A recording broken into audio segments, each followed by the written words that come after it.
লজ্জাস্থানে মুখ দেয়া যাবে কিনা, সহবাস শেষে বীর্য বাহিরে ফেললে গুনাহ হবে কি, স্বামীর বাম পাশে স্ত্রী ঘুমালে কি ক্ষতি হয়, উল্টোভাবে সহবাস করলে নাকি সন্তান বিকলাঙ্গ হয়। আপনারা যারা আমাদের প্রশ্নগুলো শুনছেন, আপনারা যারা আছেন শুনছেন বা মিডিয়া যারা শুনবেন, আপনারা এই সমস্ত বিষয়গুলোকে নিয়ে অনেক সময় ভাববেন বা চিন্তা করতে পারেন যে আমরা এগুলোর উত্তর কেন দিচ্ছি।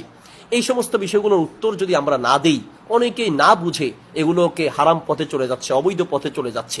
রাসূল সাল্লাল্লাহু আলাইহি ওয়াসাল্লাম এই সমস্ত বিষয়গুলোর উত্তর দিয়েছেন, হাদিসে এসেছে কিভাবে ইসলাম তো এমন একটা ধর্ম। সূরা মাইদার 3 নম্বর আয়াতে এসেছে, আল ইয়াউমা আকমালতু লাকুম দীনাকুম ওয়া আতমামতু আলাইকুম নি'মাতি ওয়া রাদিতু লাকুমুল ইসলাম দীনা। ইসলাম একটি পরিপূর্ণ জীবন ব্যবস্থা। অন্য কোন ধর্মে আপনি এত পাই টু পাই প্রত্যেকটা বিষয়ের সমাধান পাবেন না, কিন্তু ইসলাম এমন একটা ধর্ম আপনার প্রত্যেকটা প্রশ্নের জবাব কোরআন সুন্নাহর ভিতরে আছে। সুবহানাল্লাহ। আপনি কিভাবে স্ত্রীর সাথে সহবাস করবেন, কিভাবে বাথরুমে যাবেন, কিভাবে বাথরুম থেকে বের হবেন, কিভাবে বাথরুমে বসবেন, সবগুলো পাই টু পাই শরীয়তে বলা আছে। এই জন্য আমরা বিষয়গুলো প্রশ্ন আসে আপনাদেরকে কথাগুলো বলি, এগুলোকে আপনারা ভিন্ন পথে নেয়ার চেষ্টা করবেন না। লজ্জাস্থানে মুখ দেয়া যাবে কিনা, প্রিয় ভাই, মূলত এই মুখ দিয়ে আমরা আল্লাহ সুবহানাহু ওয়া তাআলার জিকির করি, তাসবিহ তাহলিল ইত্যাদির জন্য এই মুখ আমরা ব্যবহার করে থাকি, এই মুখ দিয়ে তেলাওয়াত করি। এই জন্য এই মুখে লজ্জাস্থান নেয়ার উচিত নয়, লজ্জাস্থান নেওয়া উচিত নয়। অনেক স্বামী এই ধরনের আবদার করে থাকেন, অনেক স্ত্রী এই ধরনের আবদার করে থাকেন, তো এইগুলো উচিত নয়। বাকি যদি কোনো স্বামীর আবদার হয় বা কোনো স্ত্রীর আবদার হয়, এখন সে আবদার পূরণ না করলে সে হয়তো বা খারাপ পথে চলে যেতে পারে, তো সেই ক্ষেত্রে আপনার এটা করতে পারেন। এটা সরাসরি হারাম হবে এমন কোনো দলিল নেই।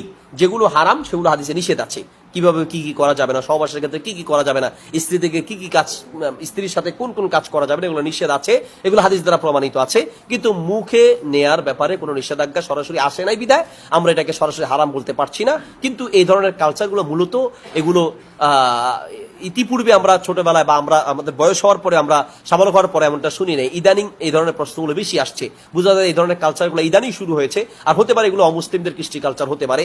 এগুলো থেকে যতটা দূর সম্ভব বিরত থাকার চেষ্টা করাটাই উচিত হবে, বাকি সরাসরি হারাম হবে না। উল্টোভাবে সহবাস করলে নাকি সন্তান বিকলাঙ্গ হয়, সন্তান বিকলাঙ্গ হয় হওয়ার বিভিন্ন কারণ অনেকে লোকে মুখে বলে থাকেন, এই সেই বিভিন্ন কারণ বলে থাকেন। উল্টোভাবে সহবাস করলেও এটারও বৈধতা আছে, তবে একই জায়গা থেকে হতে হবে, অর্থাৎ সহবাসের জন্য সামনের রাস্তায় ব্যবহার করতে হবে, কোনো মতেই পায়খানার রাস্তা ব্যবহার করা যাবে না। সেটা আপনি সামনে পিছনে যেভাবে হোক, শুধুমাত্র প্রস্রাবের রাস্তা বা সামনের রাস্তায় ব্যবহার করতে হবে। সামনের রাস্তা ব্যবহার করে সহবাস করার বৈধতা আছে, পিছনের রাস্তা দিয়ে ব্যবহার করার বৈধতা নেই। সেটা আপনি আপনার স্ত্রী হারসুল্লাকুম, আল্লাহ সুবহানাহু ওয়া তাআলা বলেছেন এটা তোমার জন্য একটি চাষ, অর্থাৎ তুমি যেভাবে চাও তার সাথে সহবাস করতে পারো, তবে কোনো হারাম পন্থায় নয়। পায়খানার রাস্তা ব্যবহার করা যাবে না, হায়েজ নেফাজ অবস্থায় সহবাস করা যাবে না।